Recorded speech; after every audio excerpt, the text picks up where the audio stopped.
Allah sangat murka, bukan lagi murka, istanda.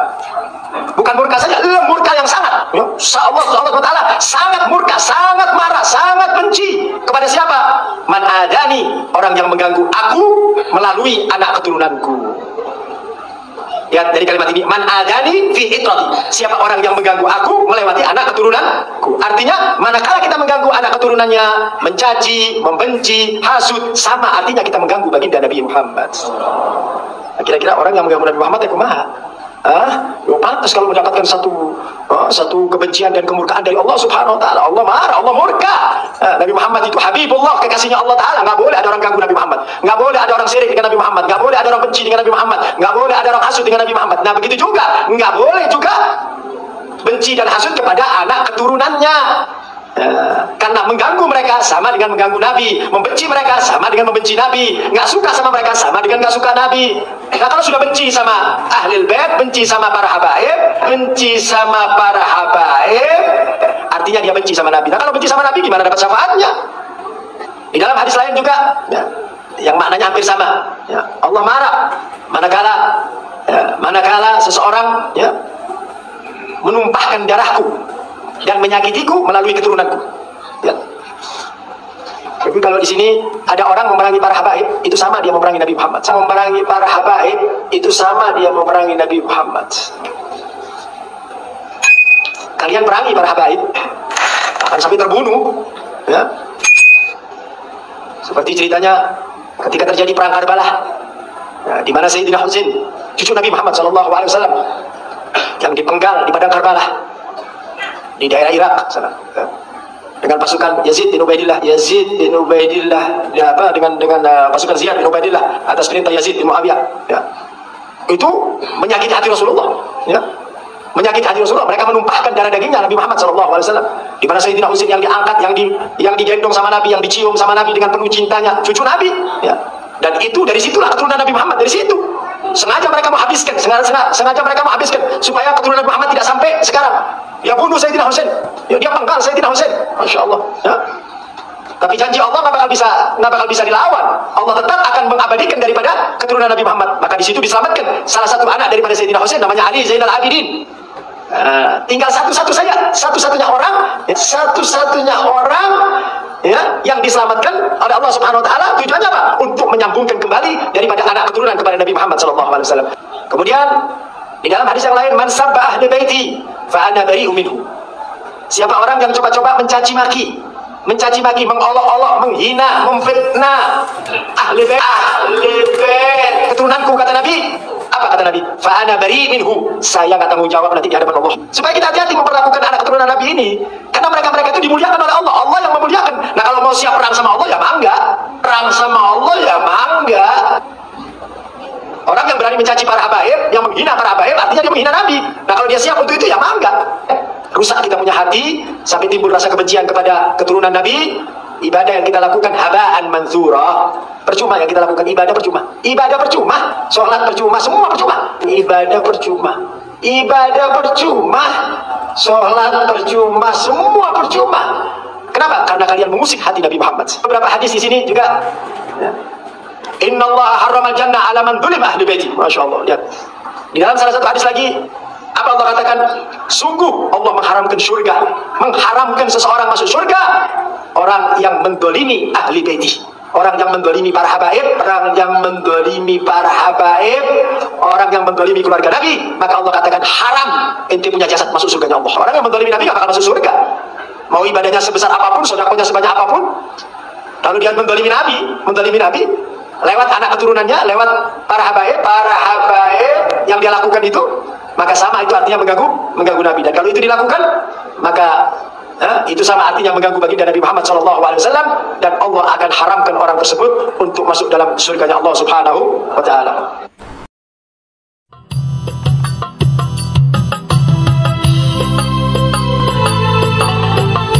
Assalamualaikum warahmatullahi wabarakatuh.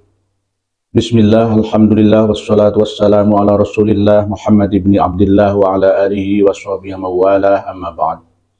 Saudara-saudariku semuanya yang berbahagia, yang panjenengan lihat video doktrin yang berbahaya dan sesat disampaikan oleh seorang habib sepuh yang mendoktrin jamaahnya, santrinya untuk mengikuti paham pemikirannya yang nyeleneh dan aneh. Sholat tidak sah kalau membenci cucu Nabi. Ya, para habib-habib itu mengagungkan faktor keturunannya dia dan kawan-kawannya, bolo-bolonya Mbak Alawi, ya, mengaku sebagai cucu Nabi. Ya, habib-habib itu ini sungguh berbahaya. Katanya menyakiti Nabi, justru habib itu bersama dengan kawan-kawan yang lain telah melecehkan ajaran Nabi kita Muhammad SAW. Ajaran Nabi tidak seperti itu. Tapi justru kalian, wahai kaum Ba'alawi, dimanapun dan kapanpun, yang kalian sampaikan itu tidak akan bisa diterima oleh akal sehat manusia. Tidak usah akal sehat umat Islam, umat selain agama Islam akan menertawakan kalian. Doktrin kalian itu sama seperti doktrinnya Syiah Imaniyah, Isna Ashriyah di Iran.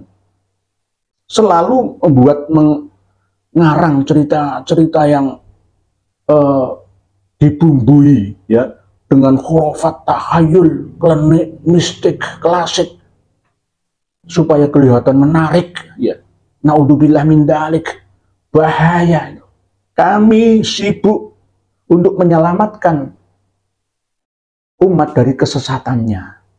Justru kalian, wahai kaum Ba'alawi, justru malah sibuk menyesatkan umat dengan doktrin-doktrin kalian. Kalian selalu ingin diakui dan diakui sebagai cucu Nabi. Cucu Nabi itu tidak ada di Indonesia. Jenengan pernah belajar enggak ya? Cucu itu generasi ketiga. Anak, cucu, buyut, canggah, wareng, udek-udek, gantung siwur, gedebok bosok, karangan bubrah, kebo sekandang. Itu namanya keturunan Syajarah Al-Mubarakah kita, keturunan yang diberkahi selamanya.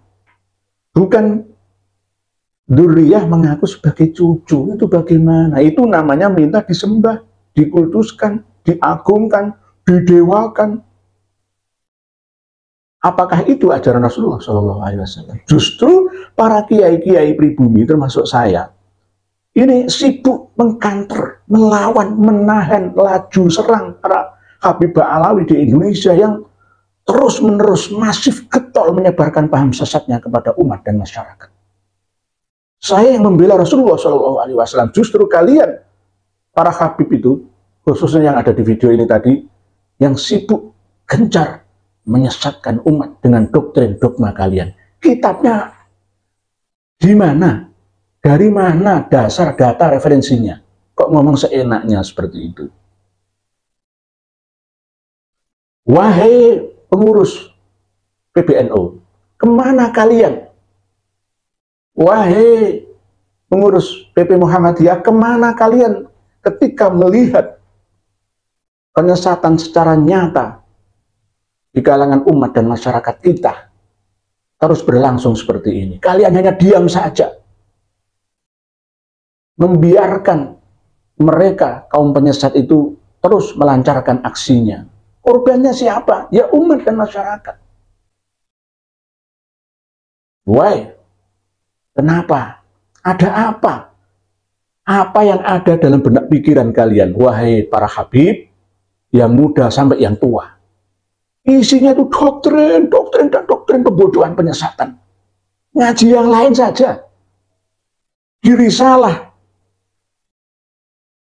Ba'alawi itu dicantumkan selalu mesti ahlul bait Nabi. Ahlul bait Nabi. Saya ahlul bait Nabi, saya ini cucu Nabi, saya ini dzurriyyah suci Nabi, darah suci Nabi.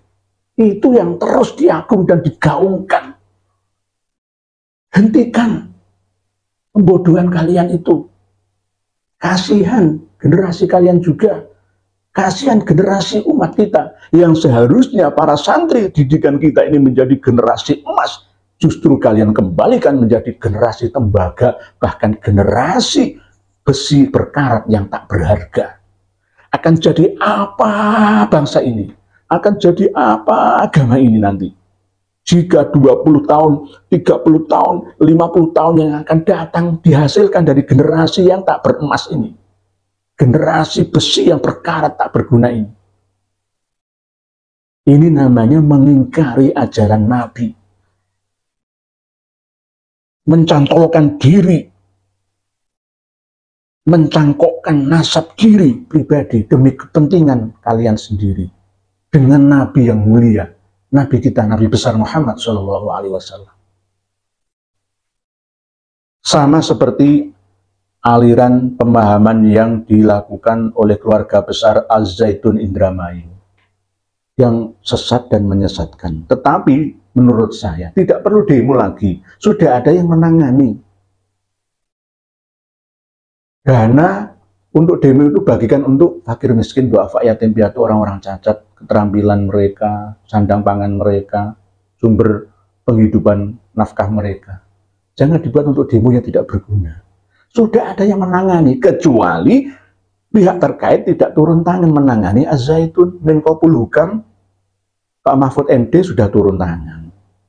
Pihak instansi Pemkab Indramayu dan Pemprov Jabar sudah ikut terjun langsung. Pihak MUI dan Kemenak juga sudah terjun langsung. Apalagi yang jenengan cari? Jangan nuruti Dik Bahar bin Sumed yang seakan-akan memperlihatkan diri sebagai pahlawan kesiangan. Bahkan saudara saya Ustadz Abdul Somad juga mempromosikan diri sosok Dik Bahar bin Sumed seperti Jenderal Sudirman yang pemberani. Keliru, Kang. Jenderal Sudirman itu pakai belangkon dan bawa keris. Beliau orang Jawa kayak saya. Nanti jenengan akan mengatakan itu syirik musyrik ya. Piye toki? Ya. Jadi Kang Ustadz Abdul Somad yang menganalogikan, menyamakan Dik Bahar bin Sumed seperti Jenderal Sudirman, keliru. Jangan terlalu kebaikan lah, kebagusan, kehebatan itu. Ya, jangan. Nanti malah tambah mentengkelek kalau bahasa Jawa ini seperti itu. Oleh sebab itu sekali lagi ya, video yang jenengan lihat dan dengar di channel ini, khususnya yang saya counter ini, itu benar-benar sangat berbahaya. Melebihi bahayanya corona. Kalau corona membunuh satu generasi, kalau ini membunuh banyak generasi, membunuh pemikirannya, peradabannya, bahkan melibatkan bangsa dan negara, khususnya agama. Tidak mencintai Habib, maka walaupun sholat tidak sah, walaupun zakat tidak sah, walaupun puasa dan haji tidak sah. Ngomong apa ini? Ngomong apa? Apa yang ada dalam benak dan pikiran kalian, wahai para Habib? Kok ceramahnya itu selalu itu saja. Walaupun ada yang lainnya, tapi intinya semua digiring ke satu titik. Cintai aku. Aku ini darah Nabi. Saya cucu Nabi. Nggak ada cucu Nabi. Wahai pengurus PBNU, di bidang dakwah, bidang keagamaan, atau bidang-bidang lain dakwah yang terkait, ya, kemana kalian ketika melihat penyesatan ini? Kemana kalian, wahai pengurus PP Muhammadiyah? Kemana kalian, wahai DDII? Bukan LDII, Dewan Dakwah Islam Indonesia, DDII, ya, IDI, Ikatan Dai Indonesia. Kemana kalian? Ini bukti nyata penyesatan yang terstruktur, masif dijalankan. Kenapa tidak ada yang bersuara di antara kalian? Malah justru yang bersuara selalu menanggulangi, mengkanter, menahan, membentengi umat, malah orang bodoh seperti saya. Fungsi dan tugas kalian itu membentengi akidah umat, membentengi syariah, tarbiyah, dan dakwah umat, supaya umat ini terhindar dari kesesatan. Kok malah justru jenengan diam saja, malah menghantam kami. Coba dipikir dengan akal dan nalar sehat. Di mana letaknya? Coba duduk tenang merenung. Oh, ternyata ceramah-ceramahnya kaum Ba'alawi, para Habib itu ya dipikir-pikir, dipikir-pikir, dipilah-pilih, dipilih-pilah, diwalik-walik ya. Oh ya, ternyata keliru ya dia. Ayo suarakan. Tidak harus saya di channel Karma 212 ini, tapi di channel-channel yang lain semuanya berhak dan wajib. Balighu anni walau ayatan, kata Rasulullah. Walaupun jenengan hanya ngerti satu ayat, sampaikan kebenaran itu. Jika tidak jenengan sampaikan, wasiatkan, pesan kepada umat dan masyarakat. Berhati-hati dengan sepak terjang ucapan ceramah para habib itu. Kalau tidak dihentikan, maka suatu saat karma baik dan buruk akan menimpa mereka. Wa may ya'mal mithqala dzarratin khairan yarah wa may ya'mal mithqala dzarratin syarran yarah. Insyaallah tanggal 7 sampai 9 Juli 2023 Rabithah Alawiyah akan menyelenggarakan Mukernas di Pondok Pesantren As-Sunniyah As-Salafiyah yang diasuh oleh Ketua Rabithah Alawiyah Kang Mas Taufik bin Abdul Qadir As-Saquf, yang akan membahas ya agenda kinerja mereka. Tolong Kang Mas Taufik bin Abdul Qadir As-Saquf Pasuruan sebagai Ketua Rabithah Alawiyah, tolong jenengan bina anak buah panjenengan, anggota panjenengan, baik yang muda-muda sampai yang tua-tua. Tolong hentikan penyesatan ini. Jangan mengaku kalian sebagai cucu Nabi. Nggak ada cucu Nabi di Indonesia ini. Yang ada itu duriyah Nabi. Cucu itu generasi ketiga. Kalau duriyah itu generasi seterusnya. Saya tidak mau berkompromi masalah ini. Kalau kompromi untuk mensejahterakan umat, menghantarkan umat dan masyarakat menjadi cerdas, menuju jalan sirat yang mustaqim, saya siap. Tapi kalau bekerja sama dalam hal kedoliman, ya, kemungkaran, mohon maaf, saya tidak bisa. Dan saya harus terus bersuara dalam masalah ini. Demikian, semoga kita dilindungi oleh Allah dari kesesatan minal jinnati wan nas, godaan, rayuan, waswas fi sudurin nas minal jinnati wan nas. Amin. Wallahu a'lam bishawab. Akhirul kalam. Wassalamualaikum warahmatullahi wabarakatuh.